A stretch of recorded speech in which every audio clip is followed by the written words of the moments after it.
Samolyotda bo'lgan barcha o'zbekistonliklar halok bo'ladi. Mamlakatda motam e'lon qilinadi. В результате возникшего пожара самолет сгорел. Все находившиеся на борту люди погибли. Mustaqil O'zbekiston tarixidagi eng yirik aviahalokat 2004-yilning 13-yanvar kuni yuz beradi. Shu kuni O'zbekiston havo yo'llariga tegishli Jak-44 samolyoti Termizdan Toshkentga uchadi. Samolyot Toshkentga yaqinlashgach, Toshkent aeroporti minorasi bilan bog'lanadi va qo'nishni rejalashtiradi. Biroq shu kuni Toshkentda ob-havo biroz tumanli bo'lib, ko'rish masofasi ancha qisqargandi.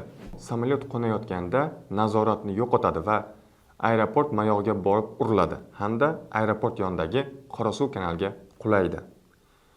Samolyot bortida bo'lgan barcha 37 nafar inson, 32 yo'lovchi va 5 nafar ekipaj a'zosi halok bo'ladi.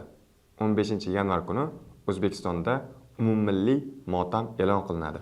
Ushbu aviahalokat mustaqil O'zbekiston tarixidagi eng katta va fojiali aviahalokat bo'lib qoladi. Aytish joizki, Jak-40 rusumli samolyotlar O'zbekistonda bundan oldin ham bir necha bor aviahalokatga uchragan edi. Bu haqda esa endi keyingi videolarda hikoya qilamiz.